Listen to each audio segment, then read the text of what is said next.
मानव समाचार, मानवता के हक में। त्या आरोपींना आम्ही काल कोर्टात हजर केले।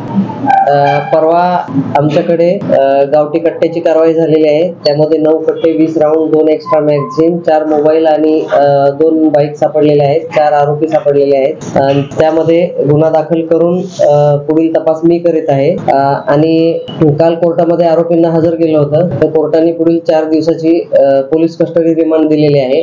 पुढील तपास चालू आहे। मॅडम, हे जे गुन्हेगार आहेत यांचा काही उद्देश किंवा यांचं का अजून काही यांच्यावर काही गुन्हा दाखल आहे का या संदर्भात? त्यातील एक आरोपी आहे अरबाज पिंजारी म्हणून, त्याच्यावर मागे काही गुन्हे दाखल आहेत, त्याचा तपास करीत आहोत।